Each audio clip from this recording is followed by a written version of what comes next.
നമസ്കാരം. അയോധ്യയിലെ രാമക്ഷേത്രത്തിന്റെ പ്രാണപ്രതിഷ്ഠാ ചടങ്ങുകൾ പൂർത്തിയായതിന് തൊട്ടു പിന്നാലെ തന്നെ ക്ഷേത്രം ഭക്തജനങ്ങൾക്ക് വേണ്ടി തുറന്നു കൊടുത്തിരുന്നു. എന്തായാലും അത്തരത്തിൽ തുറന്നു കൊടുത്തപ്പോൾ ആദ്യ ദിനം വൈകിട്ട് 4 മണി വരെ മാത്രം സന്ദർശനം നടത്തിയത് 3 ലക്ഷത്തോളം പേരാണ് എന്ന കണക്കുകളും പുറത്തു വന്നിരുന്നു. 2 ലക്ഷത്തോളം പേർ ദർശനത്തിന് വേണ്ടി കാത്തു നിൽക്കുകയും ചെയ്യുന്നുണ്ടായിരുന്നു. തിരക്ക് നിയന്ത്രിക്കുന്നതിന്റെ ഭാഗമായി അയോധ്യ അതിർത്തികളിൽ ഇപ്പോൾ താൽക്കാലികമായി ഭക്തജനങ്ങളെ തടയുന്നുണ്ട്. ഇതിന്റെ ഭാഗമായി തന്നെ ബസ് സർവീസുകൾ അടക്കം അയോധ്യയിലെ താൽക്കാലികമായി നിർത്തിവെച്ചിട്ടുമുണ്ട്.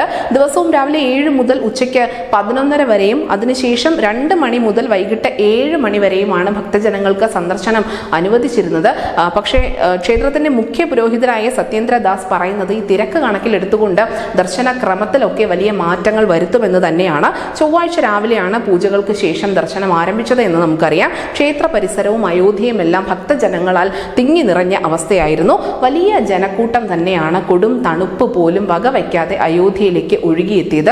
അങ്ങനെ ഒഴുകിയെത്തുമ്പോഴുള്ള വലിയൊരു പ്രശ്നം ഈ ക്രൗഡിനെ, ഇത്രയും വലിയ ഒരു ആൾക്കൂട്ടത്തെ എങ്ങനെ നിയന്ത്രിക്കുമെന്നത് തന്നെയാണ്. ഇതിനുള്ള മതിയായ സൗകര്യങ്ങളും മറ്റും അവിടെ ഒരുക്കിയിട്ടുണ്ടെങ്കിൽ പോലും വലിയ ആൾക്കൂട്ടം എപ്പോഴും പരിഭ്രാന്തിക്ക് ഇടവരുത്തും. അതുകൊണ്ട് തന്നെയാണ് നിലവിൽ ഇപ്പോൾ ഈ ബസ് സർവീസുകൾ താൽക്കാലികമായി നിർത്തിവെച്ചിരിക്കുന്നതും അങ്ങനെ ഈ ആൾക്കൂട്ടത്തെ നിയന്ത്രിക്കാൻ ഭരണകൂടം ശ്രമിക്കുന്നതും.